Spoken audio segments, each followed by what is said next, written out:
మనం మన ల్యాండ్ అమ్ముతున్నప్పుడు లేదా కొంటున్నప్పుడు కొన్ని పదాలు అయితే ఎక్కువగా వింటూ ఉంటాం. అవి హెక్టార్, ఎకర్, యార్డ్ లేదా గజం మరియు ఫీట్ అనే పదాలని ఎక్కువగా వింటూ ఉంటాం.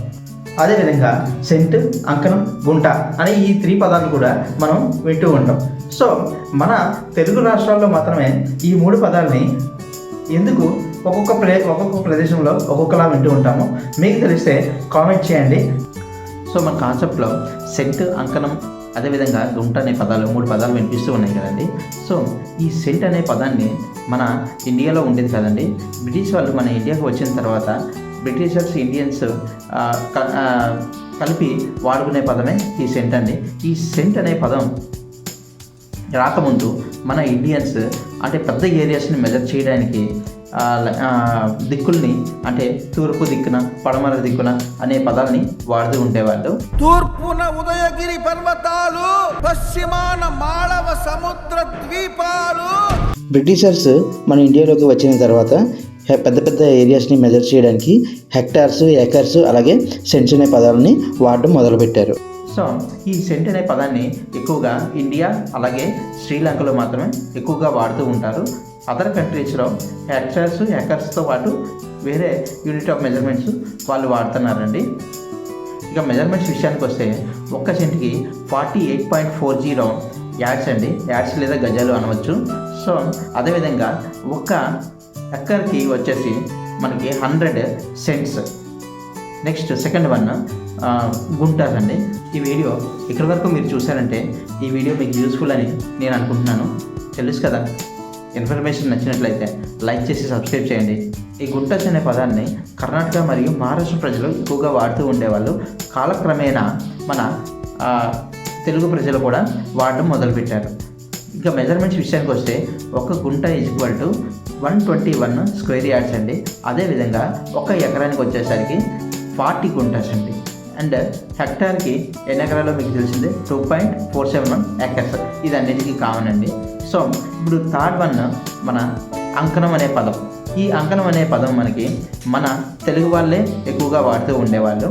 సో ఈ పదం సెంట్ వచ్చిన తర్వాత కొంచెం అంకణం అనే పదం కొన్ని ప్రాంతాల్లో తగ్గిపోయి సెంట్ని వాడుతున్నారు. సో మన విజయవాడ నుంచి నెల్లూరు వైపు చూసుకుంటే ఈ పదాన్ని ఎక్కువగా వాళ్ళు వాడుతూ ఉంటారు. సో ఈ అంకణానికి వచ్చేసరికి మెజర్మెంట్స్ విషయానికి వస్తే ఒక్క అంకణానికి 8 గజాలు, అదేవిధంగా ఒక ఎకరానికి 605 అంకణాలు. అండ్ ఒక హెక్టార్కి మీకు తెలిసిందే 2.471 ఎకర్స్. ఈ టేబుల్లో క్లియర్గా మెన్షన్ చేశానండి. అంటే మనకి అంకణానికి వస్తే అంకణంకి చూడండి, ఫస్ట్ లైన్లో నేను రాశాను ఇంచెస్ 1 ఇంచెస్, ఫీట్ ఒక ఫీట్కి మనకి 12 ఇంచెస్ వస్తుందండి. అదేవిధంగా ఒక యార్డ్కి 3 feet by 3 feet ఒక బిట్ తీసుకుంటే అది 9 స్క్వేర్ ఫీట్ అవుతుంది. ఆ 9 స్క్వేర్ ఫీట్ని ఒక యార్డ్ అంటాం. ఇక్కడ వరకు మనం అంకణం అయినా గుంట అయినా ఏదైనా మనకి ఫీట్స్, ఇంచెస్, యార్డ్స్ అనేవి కామను. అదేవిధంగా నెక్స్ట్ ఇక్కడికి వస్తే ఒక అంకణానికి 8 యార్డ్స్ అండి. అంటే ఒక 9 feet by 9 feet ఒక యార్డ్ అయితే అలాంటివి 8 యార్డ్లు అయితే ఒక అంకణం అవుతుంది. అదేవిధంగా 605 అంకణాలు అయితే ఒక ఎకర్ అండి. హెక్టార్ విషయంకి వచ్చేసరికి 2.471 ఎకర్స్ అయితే ఒక హెక్టార్. సో నెక్స్ట్ వన్ ఈ గుంటాస్కి వచ్చేసరికి దీంట్లో ఏదైనా మనకి ఫీట్ అంటే ఫీట్ కామన్ అండి. తర్వాత యార్డ్స్ కూడా అంతే 3 feet by 3 feet 9 feet. So ఇక్కడ గుంటాస్ విషయానికి వచ్చేసరికి 121 యార్డ్స్ అంటే ఒక గుంట. అదేవిధంగా 40 గుంటాస్ ఈక్వల్ టు ఒక ఎకర్.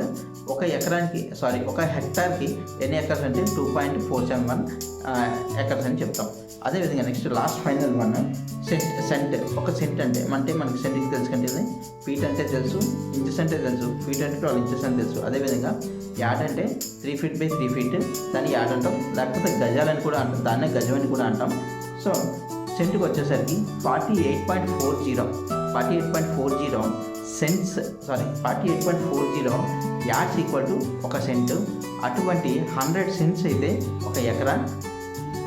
అలాగే 2.471 ఎకర్స్ ఈక్వల్ టు ఒక హెక్టార్ అండి.